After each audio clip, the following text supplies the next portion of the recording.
आता राज्यसेवा पूर्वपरीक्षा नवीन अभ्यासक्रमाने संपलीत. आता कंबाईन परीक्षा पूर्वपरीक्षा ही 21 डिसेंबरला येते.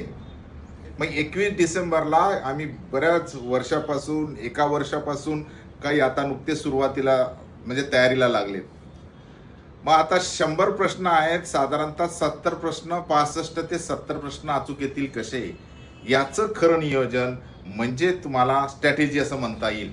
आता स्ट्रॅटेजी करायची कशी याचे आपण 1 2 3 पार्ट करूया. पहिला पार्ट, माझे वीक सब्जेक्ट कोणकोणते लिस्ट तयार करा, माझे स्ट्रॉंग सब्जेक्ट कोणते त्याची लिस्ट तयार करा. हा झाला फर्स्ट पार्ट. 7 सेक्शन आहेत, जसं history, geography, polity, eco, science, technology, current affair, math असे सेक्शन आपण त्याचे तयार केले. प्रत्येक सत्रामध्ये जर तुम्हाला 7 आहे तर जवळपास तुम्ही 9 प्रश्न अचूक सोडवले तर 63 प्रश्न तुमचे येतात. म्हणजे तुम्ही सगळ्या STIB पास होतात, ESOला तुम्ही क्वालिफाय होतात, PSIला क्वालिफाय होतात. हे लक्षात घ्या. याला आपण स्ट्रॅटेजी असं म्हणूया. धन्यवाद.